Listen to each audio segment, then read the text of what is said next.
कृष्ण की कहानी आज़ादी के बाद की ये बात है। ललितपुर जिले में रहने वाली एक सीधी सादी भोली भाली औरत कृष्ण की बहुत ज़बरदस्त भक्त थी। उसने अपनी भक्ति का यही गुण अपने बेटे में भी डाल दिया था। वह तो दिन रात कृष्ण की भक्ति करती ही थी। उसने अपने बेटे को भी कृष्ण मंदिर में सेवा करने के लिए लगा दिया था। उसका बेटा भी अब जवान हो गया था, लेकिन वह औरत बूढ़ी होने के बाद भी दिन रात कृष्ण को याद किया करती। कोई भी काम बिना कृष्ण का नाम लिए नहीं करती, बिना कृष्ण को भोग लगाए खुद कभी नहीं खाती। उसने अपना सारा जीवन कृष्ण भक्ति में अर्पण कर दिया था। एक बार वह अपने छत पर सो रही थी। सुबह सुबह घना कोहरा होने की वजह से जब वह जागी और नीचे उतरने लगी तो उसे कुछ दिखाई नहीं दिया और वहां से वह सीधे धड़ाम से नीचे गिरी। इतनी ऊंचाई से नीचे गिरने की वजह से उसके दोनों पैर टूट गए और वह अब चलने फिरने में सक्षम ना रही। काफ़ी दवाई कराने के बाद भी उसके पैरों की हालत में कोई सुधार नहीं हुआ और बढ़ती उम्र की वजह से उसकी तकलीफ और ज़्यादा बढ़ गई। उसको एक जगह से दूसरी जगह जाने के लिए रेंग कर जाना पड़ता। जहाँ पहले वह रोज़ मंदिर जाकर कृष्ण की पूजा किया करती थी, अब उसे 4 कदम की दूरी तय करना भी मुश्किल हो गया। कई दिन ऐसे ही बेबसी में बीत गए। एक दिन उस औरत को कृष्ण पर काफ़ी गुस्सा आ गया।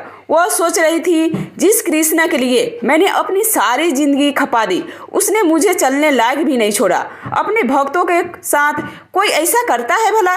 अगर ऐसी ही बात है तो मैं भी वही करूंगी जो कृष्ण ने मेरे साथ किया है। अगर मैं नहीं चल सकती तो कृष्ण को भी नहीं चलने दूंगी। औरत ने कृष्ण की मूर्ति के पैर तोड़ने का ठान लिया।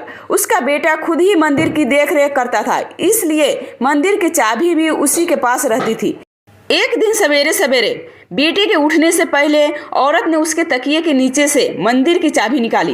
वो किसी तरह बड़ी मेहनत से रेंगते हुए मंदिर तक पहुंची। मंदिर का दरवाज़ा खोला और गर्भगृह में घुसकर दरवाज़ा अंदर से बंद कर लिया। यहाँ घर पर बेटा अपने समय के हिसाब से जगा तो देखा कि उसकी माँ घर पर नहीं है।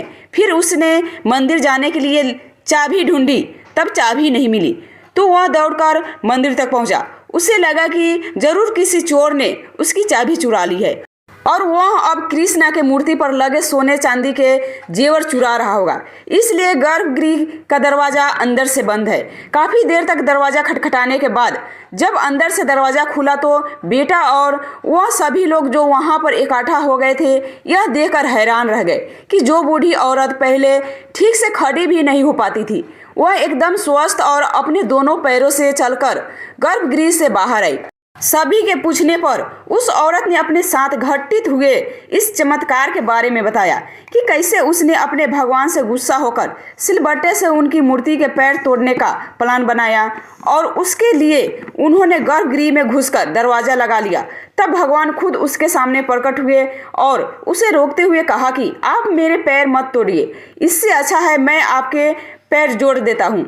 और जैसे ही कृष्ण ने उसके सिर पर हाथ रखा तो वह बिल्कुल स्वस्थ हो गए। भगवान कब किसको कैसे प्रसन्न होंगे कोई नहीं बता सकता। लोगों को लगेगा कि इस औरत को भगवान ने भय से दर्शन दिए, लेकिन उसमें भी उस औरत की जीवन भर का समर्पण और भक्ति छिपी हुई थी। आशा करती हूँ कि आप सभी को ये कहानी पसंद आई होगी तो लाइक शेयर एंड सब्सक्राइब जरूर करें और आप सभी का इस पर क्या राय है हमें कमेंट में जरूर बताएं।